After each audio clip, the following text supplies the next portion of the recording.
नमस्कार छात्रों, आज की इस वीडियो में हम चैप्टर 13 पृष्ठीय क्षेत्रफल एवं आयतन के अंतर्गत ठोसों के संयोजन के आयतन पर चर्चा करेंगे और अभ्यास के लिए हम प्रश्नावली 13.2 के प्रश्नों को लेंगे। तो प्रश्नों को लेने से पहले आइए हम दो शब्द में अंतर समझते हैं, जहां प्राय बच्चे कंफ्यूज रहते हैं, धारिता एवं आयतन। इसको छात्र एक ही मान बैठते हैं कि धारिता और आयतन में कोई अंतर नहीं, जबकि इसमें अंतर है। इसको सरल तरीके से समझने के लिए कि हमारे पास एक बर्तन है और इस बर्तन में मान लीजिए आपने पानी भरा, ये देखिए खोखला है, इसमें आपने पानी डाला, इसको फुल भर दिया। अब इसमें जो पानी आया है, इसमें पानी जो भरा हुआ है, मान लीजिए पानी का जो आयतन है वो है 500 सेंटीमीटर क्यूब। इसका मतलब है कि जो इसमें पानी आपने भरा उसका आयतन कितना है, 500 सेंटीमीटर घन सेंटीमीटर। तो यहां पर जो पानी आपने भरा है उस पानी का आयतन है 500 घन सेंटीमीटर। लेकिन इस बर्तन से क्या संबंध है, ये जो 500 आया है, 500 घन सेंटीमीटर पानी इसके अंदर समाहित हुआ है, हम कहेंगे इस बर्तन की धारिता है। यानी ये जो आएगा इसे कहा जाएगा बर्तन की धारिता, यानी धारण करने की क्षमता, यानी अपने अंदर कितने पानी को समाहित कर लेता है। कितना पानी समाहित कर लेता था, 500 घन सेंटीमीटर। तो ये पानी का आयतन हुआ, लेकिन बर्तन का आयतन नहीं हुआ। बर्तन की ये धारिता कही जाएगी। बर्तन का आयतन से क्या मतलब होगा, फिर बर्तन का आयतन क्या होगा, इस बर्तन को बनाने में जितना मटेरियल यूज हुआ है, जितना मटेरियल पदार्थ लगा है, उस लगे पदार्थ का जब हम आयतन निकालेंगे उसे कहेंगे बर्तन का आयतन। तो मैं उम्मीद करता हूं कि धारिता और आयतन में अंतर समझ में आ गया होगा। आइए हम प्रश्न क्रमांक 1 की बात करते हैं। प्रश्न क्रमांक 1 बहुत सिंपल सा है। एक ठोस एक अर्धगोले पर खड़े एक शंकु के आकार का है। एक ठोस है जिसका एक सिरा अर्धगोलाकार है और उस पर एक शंक्वाकार भाग खड़ा हुआ है, यानी ऊपर का भाग शंकु है और नीचे कैसा है, अर्धगोला है। एक ठोस एक अर्धगोले पर खड़े एक शंकु के आकार का, जिनकी त्रिज्याएं 1 सेंटीमीटर है। अर्धगोले की त्रिज्या और शंकु की त्रिज्या दोनों बराबर है तथा शंकु की ऊंचाई उसकी त्रिज्या के बराबर है। यानी शंकु की जो ऊंचाई है यहाँ पर वो शंकु की त्रिज्या के बराबर है। इस ठोस का आयतन पाई के पदों में ज्ञात करना है, अर्थात आपको पाई का मान 22/7 या 3.14 नहीं लेना है। आइए सॉल्व करते हैं। सिंपल सवाल है। ये फिगर आपके सामने है, ये ठोस है, नीचे का भाग अर्धगोलाकार है और ऊपर का भाग कैसा है, शंक्वाकार है। यहां पर हम लिखेंगे क्या, दिया है। दिया क्या है, देखिए अर्धगोले की त्रिज्या, अर्धगोले की त्रिज्या बराबर क्या रहा है, अर्धगोले की त्रिज्या शंकु की त्रिज्या दोनों बराबर हैं। तो अर्धगोले की त्रिज्या बराबर किसकी त्रिज्या, शंकु की त्रिज्या। शंकु की त्रिज्या का मतलब शंकु के आधार की त्रिज्या, और संकेत क्या दे दोनों के लिए, आर। तो आर बराबर कितना है, 1 सेंटीमीटर। यहां पर दिया है अर्धगोले की त्रिज्या और शंकु की त्रिज्या कितनी है, 1 सेंटीमीटर है। और क्या दिया है, शंकु की ऊंचाई उसकी त्रिज्या के बराबर है। यहां लिखेंगे शंकु की ऊंचाई, शंकु की ऊंचाई बराबर क्या दिया हुआ है, शंकु की ऊंचाई बराबर शंकु की त्रिज्या। तो शंकु की ऊंचाई को कहां से दर्शाते हैं आप, एच से। शंकु की त्रिज्या कितनी दी हुई है, 1 सेंटीमीटर। तो ये आ गया आपका 1 सेंटीमीटर। बस हो गया, इतनी चीजें हमें मालूम है। अब क्या याद करना है, ठोस का आयतन। अब ठोस का आयतन, ठोस का आयतन। तो पूरे ठोस का आयतन दो ठोसों से मिलकर के बना है। नीचे का भाग अर्धगोला है और ऊपर का भाग कैसा है, शंक्वाकार है। तो यहां पर दोनों का जोड़ हो जाएगा, तो हो जाएगा अर्धगोले का आयतन। आप ऐसा भी लिख सकते थे, अर्धगोलाकार भाग का आयतन बराबर शंक्वाकार भाग का आयतन है। यानी हो जाएगा यहाँ शंकु का आयतन, दोनों आयतनों का जोड़ होगा। अब अर्धगोले के आयतन कितना होता है, आप सूत्र क्या होता है अर्धगोले का, पूरे गोले का होता है 4/3 पाई आर क्यूब, तो आधे का क्या हो जाएगा आधा, 4 के आधा, तो 2/3 पाई आर क्यूब धन शंकु के आयतन का सूत्र क्या होता है 1/3 पाई आर स्क्वायर एक्स, ये होता है शंकु के आयतन का सूत्र, ये आ जाएगा 1/3 पाई आर स्क्वायर एच। अब यहां सब मान आप रख दीजिए, 2/3 पाई को पाई रहने देना है, गुणे 1/3, क्यों त्रिज्या कितने दिया है 1/3 पाई गुणे आर, फिर से आ गया आर का वर्ग, आर बराबर कितना है 1 सेंटीमीटर, तो 1 का वर्ग गुणे एक्स, एक्स यानी शंकु की ऊंचाई, तो 1 है तो यहाँ 1 हो जाएगा, कितना आया यहां से आया 2 पाई/3 घन, यहां से आया पाई बटे कितना 3, लघुत्तम ले लीजिए तो लघुत्तम आ जाए कितना 3, यहां से आ जाएगा 2 पाई, यहां से आ जाएगा आपका पाई, बराबर कितना हुआ 3 पाई/3, 3 कट गया, ये आ गया आपका कितना पाई, और यहाँ क्या लिखेंगे सेंटीमीटर क्यूब या घन सेंटीमीटर। इस प्रकार से आंसर आप इस प्रकार से लिखेंगे, अतः ठोस का आयतन कितना है पाई सेंटीमीटर क्यूब है। इस प्रकार से प्रश्न क्रमांक 1 आपका हल होता है। अब मैं प्रश्न क्रमांक 2 लेता हूं, आइए प्रश्न क्रमांक 2 को पढ़ते हैं, थोड़ा लंबा सवाल है लेकिन सलूशन छोटा है। एक इंजीनियरिंग के विद्यार्थी रचेल से एक पतली एल्यूमीनियम की शीट का प्रयोग करते हुए एक मॉडल बनाने को कहा गया। इंजीनियरिंग का एक छात्र है, उसका नाम है रचेल, उसको एल्यूमीनियम की एक शीट का प्रयोग करके एक मॉडल बनाना है। कैसे है मॉडल, जो एक ऐसे बेलन के आकार का हो जिसके दोनों सिरों पर 2 शंकु जुड़े हुए हैं, यानी बीच का भाग बेलनाकार है जैसे कि ये चित्र में बनाया गया है, और दोनों सिरों पर क्या है 2 शंकु जुड़े हैं। इस मॉडल का व्यास 3 सेंटीमीटर है और इसकी लंबाई 12 सेंटीमीटर है। पूरा जो मॉडल है उसकी टोटल लंबाई 12 सेंटीमीटर है। प्रत्येक शंकु की ऊंचाई जो किनारों पर लगा है 2 सेंटीमीटर हो, तो रचेल द्वारा बनाए गए मॉडल में अंतर्विष्ट हवा का आयतन ज्ञात कीजिए।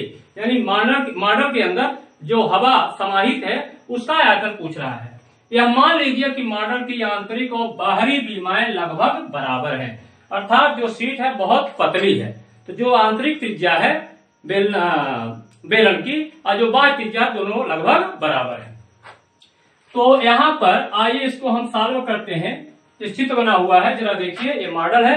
मॉडल का बीच का भाग कैसा है बेलनाकार है, दोनों किनारों पर 2 शंकु लगे हुए हैं। मॉडल की टोटल लंबाई दिया हुआ है 12 सेंटीमीटर, मॉडल का व्यास दिया हुआ है 3 सेंटीमीटर, तो त्रिज्या हो जाएगी किसकी, जो बेलनाकार भाग उसकी त्रिज्या हो जाएगी 3/2, और 3/2 ही त्रिज्या होगी किसकी, शंक्वाकार भाग की, यानी शंकु की। शंकु की ऊंचाई दिया हुआ है 2 सेंटीमीटर, इसकी ऊंचाई 2 सेंटीमीटर इसकी ऊंचाई है, तो बेलनाकार भाग की लंबाई कितनी होगी 8 सेंटीमीटर। देखिए 2 सेंटीमीटर इधर, शंकु की ऊंचाई 2 सेंटीमीटर इधर, तो 2 2 4, टोटल लंबाई कितनी है 12 सेंटीमीटर। तो 12 में से एक किनारे के 2 2 निकाल दीजिए, तो 12 में 4 घटा दीजिए, तो कितना बचेगा 8। तो जो बेलनाकार भाग है उसकी जो लंबाई है कितना है 8 सेंटीमीटर। तो यहां पर आइए जो दिया हुआ है उसको हम लिखते हैं, दिया है, क्या दिया हुआ है जरा देखिए, मॉडल की कुल लंबाई,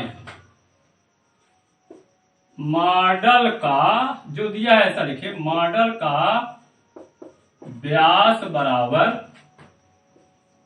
3 सेंटीमीटर। मॉडल का व्यास जो दिया वही मैं लिख रहा हूं, मॉडल का व्यास 3 सेंटीमीटर तथा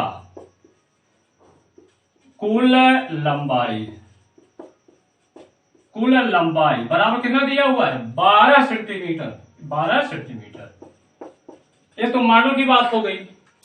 अब जब व्यास 3 सेंटीमीटर है तो शंक्वाकार भाग यानी बेलन और शंकु दोनों का व्यास कितना होगा 3 सेंटीमीटर ही होगा ना। तो अब स्पष्ट है, स्पष्ट है, क्या स्पष्ट है? बेलन और शंकु का व्यास, बेलन और शंकु का व्यास बराबर कितना? 3 सेंटीमीटर। बेलन और शंकु का व्यास, जितने व्यास शंकु का होगा उतने बेलन का होगा। तो बेलन और शंकु का व्यास बराबर 3 सेंटीमीटर। अतः बेलन और शंकु की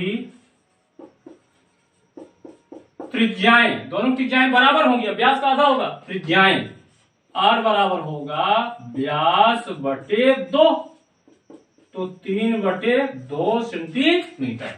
तो ये बेलन और शंकु की त्रिज्याएं हमें R मिल गई है 3/2 सेंटीमीटर। और क्या चाहिए? शंकु की ऊंचाई दिया हुआ है, क्या लिख दें? प्रत्येक शंकु की ऊंचाई, प्रत्येक शंकु की ऊंचाई कहां दर्शाते हैं? एच से। कितना दिया है? 2 सेंटीमीटर है। नीचे का भी ऊंचाई 2 सेंटीमीटर है, ऊपर वाले शंकु की ऊंचाई 2 सेंटीमीटर है। अब आपको किसकी जरूरत पड़ेगी? ये जो बेलनाकार भाग है, यानी बेलन की जो लंबाई है उसकी जरूरत पड़ेगी, क्योंकि जब आयतन का सूत्र लगाएंगे तो बेलन के आयतन में एच आता है। अब बेलन, चाहे बेलन लिखिए या बेलनाकार लिख दीजिए, बेलन की लंबाई, बेलन की लंबाई, बेलन टोटल मॉडल की लंबाई कितनी है? तो यहां पर आ जाएगा बेलन की लंबाई बराबर हो जाएगा, चाहे लिखना हो तो लिख दीजिए, मॉडल की लंबाई, मॉडल की लंबाई माइनस दोनों शंकु की ऊंचाई। दोनों शंकु की ऊंचाई को घटा दे तो क्या आ जाएगा? बेलन की लंबाई। तो ये हो जाएगा मॉडल की लंबाई कितनी है? 12 माइनस दोनों शंकु की ऊंचाई, तो 2 गुणे एक शंकु की ऊंचाई कितने दिया हुआ है? देख लीजिए, ऊंचाई दिया हुआ है 2 सेंटीमीटर। तो ये हो गया 12 माइनस 4 बराबर कितना हुआ? 8 सेंटीमीटर। और यहां पर संकेत दे दिए, चलिए एच डैश दे देते हैं या कैपिटल एच दे दे, कोई फर्क नहीं पड़ता, स्मॉल और कैपिटल, क्योंकि ये लंबाई अलग है और शंकु की ऊंचाई अलग है, इसलिए हमने संकेत इसका एच दे दिया और इसका कैपिटल एच और इसका स्मॉल एच। आइए अब हम निकालते हैं मॉडल में अंतर्विष्ट हवा का आयतन, यानी मॉडल की क्या पूछ रहा है आपसे? धारिता, उसकी समाहित। तो यहां से मैं स्टार्ट करता हूं, यहां से। अब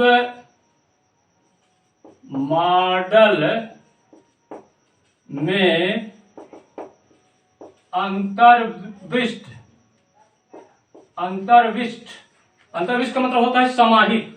मॉडल में अंतर्विष्ट हवा का क्या आयतन, मॉडल में अंतर्विष्ट हवा का आयतन बराबर किसका आयतन?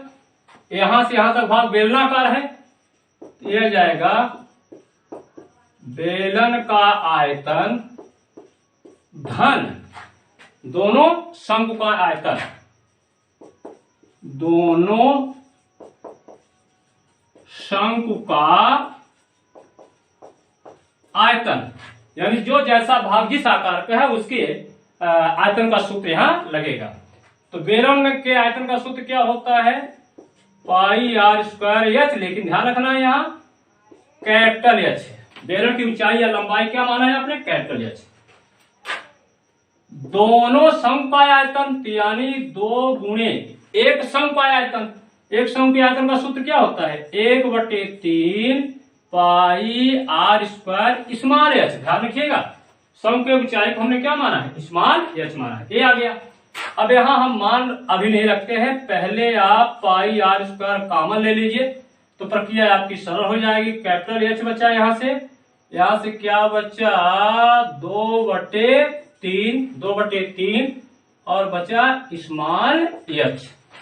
अब आइए मान रखते हैं, तो मान रख दीजिए 22 बटे कितना 7 गुणे आर का मान कितना है देखिए 3/2, तो 3/2 का वर्ग कोष्टक में कैपिटल एच कितना है जरा देखिए 8 धन 2/3 गुणे एच सम की ऊंचाई कितनी है 2 सेंटीमीटर, तो आ गया 2 कोष्टक बंद। आगे क्या हो जाएगा 22/7 गुणे यहां कर दे 3 त्रिका 9/2 दूना 4 और कोष्टक कर दीजिए यहां पर क्या जाएगा 8 धन 2 दूना 4/3 एलसीएम लेना पड़ेगा। इसको मैं यहां लिख देता हूं तो ये आ जाएगा 22/7 गुणे 9/4 गुणे कितना हो जाएगा 8 × 24 4 28, ये आ गया 28 बटे कितना हो गया 3। अब यहां पर आप काट दीजिए देखिए 7 एकम 7 चौक 28 4 4 कट गया, 3 से काटिए 3 एकम 3 त्रिका 9 कितना बचा 22 गुणे 3, तो ये आ गया यहां पर 22 गुणे 3, 22 में 3 का गुना कर दीजिए कितना हो जाएगा 22 दिया 66, ये आ गया आपका 66 और चूंकि आयतन है ये हो जाएगा क्या क्यूब। तो इस प्रकार से मॉडल में अंतर्विष्ट हवा का आयतन कितना होगा 66 घन सेंटीमीटर या 66 सेंटीमीटर क्यूब। इस प्रकार से प्रश्न क्रमांक 2 आपका हल होता है। अब मैं प्रश्न क्रमांक 3 लेता हूं, आइए पढ़ते हैं प्रश्न क्रमांक 3 क्या है। एक गुलाब जामुन में उसके आयतन की लगभग 30% चीनी की चाशनी होती है, यानी सिरा होता है उसका। 45 गुलाब जामुनों में लगभग कितनी चाशनी होगी यदि प्रत्येक गुलाब जामुन एक बेलन के आकार का है जिसके दोनों सिरे अर्धगोलाकार हैं तथा इसकी लंबाई 5 सेंटीमीटर है और व्यास 2.8 सेंटीमीटर है। एक गुलाब जामुन है, आप सबने गुलाब जामुन को खाया होगा निश्चित रूप से, है ना, मुंह में पानी भी आ गया होगा। यहाँ पर एक गुलाब जामुन जो होता है उसमें चाशनी कितनी होती है 30% होती है। टोटल कितने गुलाब जामुन है 45। अब उसमें कह रहा है कि 45 गुलाब जामुन में टोटल चाशनी कितनी होगी, यानी चाशनी का आयतन आपको ज्ञात करना है। जबकि दिया हुआ है इसकी लंबाई 5 सेंटीमीटर है गुलाब जामुन का और व्यास है 2.8 सेंटीमीटर। पाई का 22/7 मान आपको यूज करना है। ये बर्तन है, बर्तन में गुलाब जामुन भरे हुए हैं। एक अलग से एक गुलाब जामुन बनाया गया है आपको समझाने के लिए। ये पूरे गुलाब जामुन की लंबाई है 5 सेंटीमीटर, व्यास दिया हुआ है 2.8 सेंटीमीटर। तो जाहिर है 2.8 सेंटीमीटर जब व्यास है तो त्रिज्या कितनी हो जाएगी 1.4। तो अर्धगोले की भी त्रिज्या कितनी होगी 1.4 सेंटीमीटर। तो इधर ये 1.4 है, इधर भी 1.4 है, टोटल लंबाई 5 है। तो ये जो बेलनाकार भाग है बीच का बेलनाकार भाग है इसकी लंबाई कितनी हो जाएगी, दोनों जो अर्धगोलाकार है दोनों तरफ उनकी त्रिज्याओं घटाना है 1.4 1.4 यानी 2.8 घट जाएगा 5 में कितना बचेगा 2.2 सेंटीमीटर। आइए इसको हम सॉल्व करते हैं। सबसे पहले जो दिया है उसको लिखें। दिया है क्या दिया है गुलाब जामुन की लंबाई दिया है, गुलाब जामुन की लंबाई बराबर कितना दिया है 5 सेंटीमीटर। 5 सेंटीमीटर व्यास बराबर दिया हुआ है 2.8 सेंटीमीटर। ये गुलाब जामुन के व्यास है उसकी लंबाई है। अब गुलाब जामुन कैसा है जरा देखिए, बेलनाकार है और दोनों सिरों कैसा है अर्धगोलाकार है। तो जो इसका व्यास होगा वही बेलनाकार भाग और अर्धगोले का होगा। अतः बेलनाकार भाग का व्यास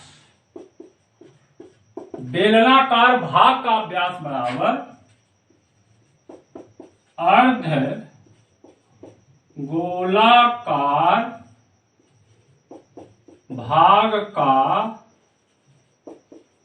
व्यास, अर्धगोलाकार भाग का व्यास बराबर कितना? 2.8 सेंटीमीटर। तो बेलनाकार भाग और अर्धगोलाकार भाग का व्यास कितना? 2.8 सेंटीमीटर। अतः त्रिज्या निकाल, त्रिज्या आधा होता है, अतः बेलनाकार भाग की त्रिज्या बराबर अर्ध गोलाकार भाग की त्रिज्या। बेलनाकार भाग की त्रिज्या बराबर अर्ध गोलाकार भाग की त्रिज्या। और त्रिज्या कहां दर्शाते हैं? आर से। दोनों की त्रिज्याएं सेम होंगी तो व्यास का आधा होता है। तो व्यास कितना है? 2.8/2 बराबर कितना आ गया यहाँ पर? 1.4 सेंटीमीटर। तो यहाँ पर आपको मिल चुका है क्या? बेलनाकार भाग और अर्धगोलाकार भाग की त्रिज्या आर बराबर हो गया है 1.4 सेंटीमीटर। अब हम निकाल लेते हैं बेलनाकार भाग की लंबाई। बेलनाकार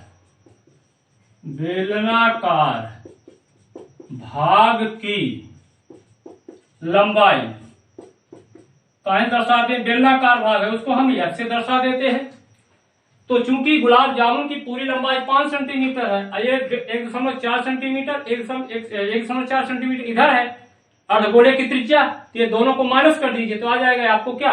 बेलनाकार भाग की लंबाई। तो टोटल कितनी है? 5 माइनस 2 गुणे, ये दोनों त्रिज्याएं घटा दीजिए 1.4, ये 5 माइनस ये हो गया 2.8 बराबर कितना हो जाएगा? 2.2 सेंटीमीटर। तो लीजिए आपको मिल गया बेलनाकार भाग की लंबाई। त्रिज्या तो मालूम ही है। अब हम निकालते हैं क्या? एक गुलाब जामुन का आयतन। एक गुलाब जामुन का आयतन हो जाएगा बेलन का आयतन धन दोनों अर्धगोलों का आयतन। तो यहां पर आ जाएगा अब एक गुलाब जामुन का आयतन, एक गुलाब जामुन का आयतन निकालेंगे, फिर निकालेंगे कितने का? 45 है टोटल। 45 गुलाब जामुनों का जो आयतन होगा उसका 30% चाशनी है।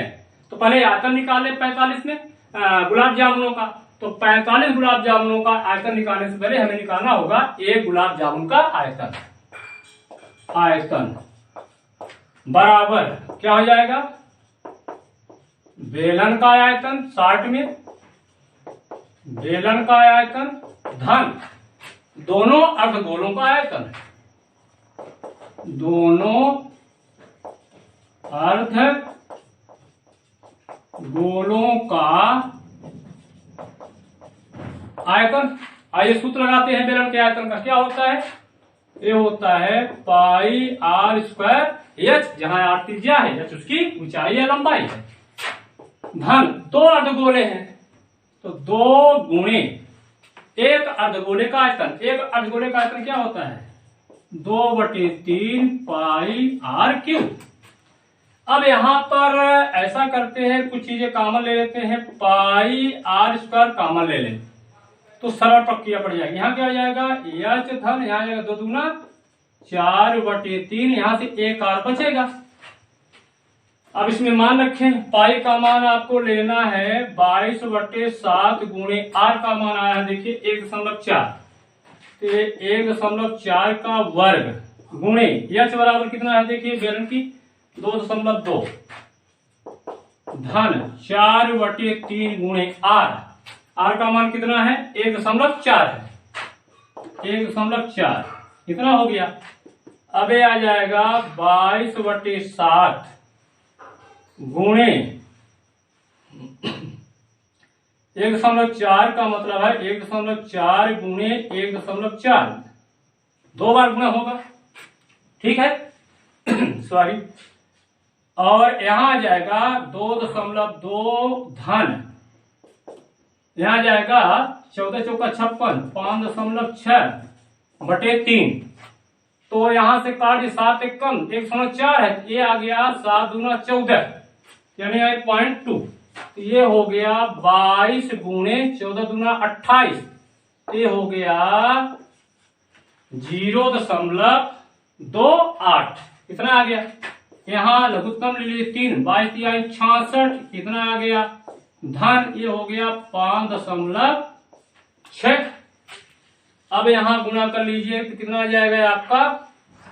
22 में 28 का गुणा कर लीजिए, 22 में 28 का, 8 दूना 16, 8 दूना 16, 17, 2 दूना 4, 2 दूना 4, 1 5, ये आ गया 6 7 11 हो गया, और 5 6 कितना हो जाएगा? 2 दूना 4 और 2 दूना 4, 4 आएगा यहाँ, तो हो जाएगा कितना आ जाएगा? 6.2 6.16 आएगा, तो यह आ जाएगा 6.16 और गुणे यहाँ कितना आ जाएगा आपका? दोनों को जोड़ दीजिए तो हो जाएगा 6 6 12 और यहाँ जाएगा 6 5 11 1 12, तो ये आ गया 12.2 बटे कितना हुआ? 3। अब गुणा कर दीजिए, गुणा करने के बाद कितना आ जाएगा? यहाँ पर गुणा करना पड़ेगा, यहाँ पर मैं मिटा रहा हूं,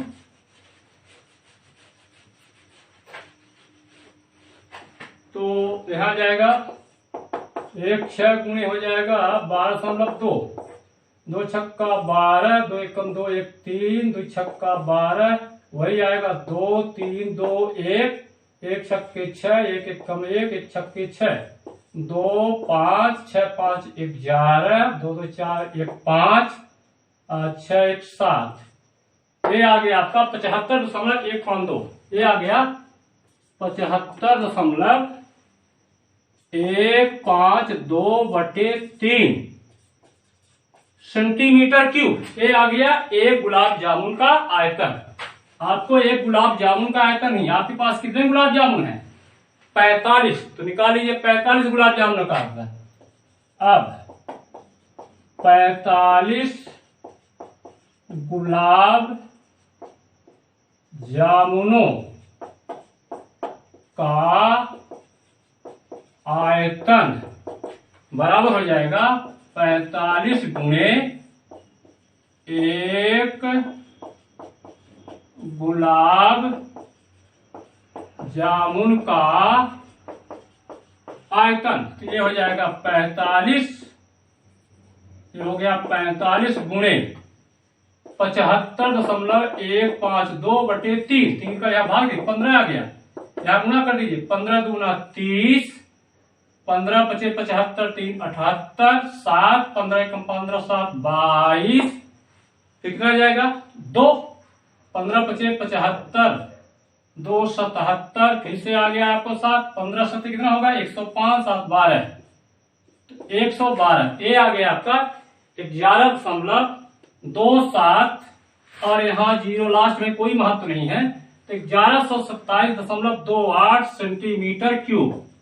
देख लीजिए कहीं, सॉरी हाँ आयतन है, यहाँ पर क्यूब लगा हुआ, ठीक है, आयतन की बात कर रहा हूँ, गुणा ठीक है, देख लीजिए 15 दूना 30 की शून्य आ गया, 15 पचे 75, 3 78, कैरी आ गया 7, हासिल 7, 15 कम 15 15 7 22 की 2 हो गया, हासिल 2 हो गया, 15 पचे 75 2 77, 7 आ गया, 15 सते 105, 105 और 7 5 7 5 12, तो हो गया 1127.28 सेंटीमीटर क्यूब। अब हमें क्या निकाला? 45 गुलाब जामुनों का कुल आयतन है, जो चाशनी है कितने प्रतिशत है? 30%, तो इस आयतन का 30% हम निकाल ले तो वो हो जाएगा चाशनी का आयतन। तो यहां लिखेंगे अब चाशनी का आयतन, चाशनी का आयतन बराबर क्या?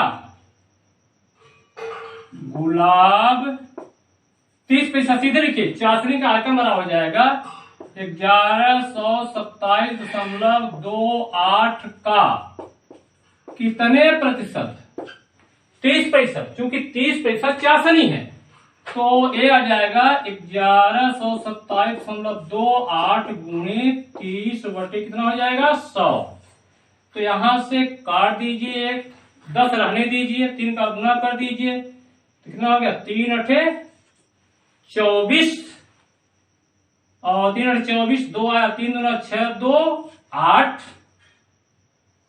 3 सत्ते 21, 2 3 दूना 6, 2 8, 3 एकम 3, 3 एकम 3 बटे 10। देख लीजिए गड़बड़ तो नहीं हुआ है। 3 का गुणा किया, 3 अठे 24, 3 दूना 6, 2 8, 3 सत्ते 21, 3 दूना 6, 2 8, 3 एकम 3, ये आ गया। ये आ गया आपका, यहाँ सॉरी यहाँ दशमलव है तो यहाँ दशमलव 10 का भाग दे दीजिए तो ये आ गया 33 81 दशमलव, यहाँ 10 का भाग देंगे तो आ जाएगा 338.184 सेंटीमीटर क्यूब। तो इस प्रकार से चाशनी का जो कुल आयतन होगा कितना होगा 338.184 सेंटीमीटर क्यूब। इस प्रकार से प्रश्न क्रमांक 3 आपका हल होता है।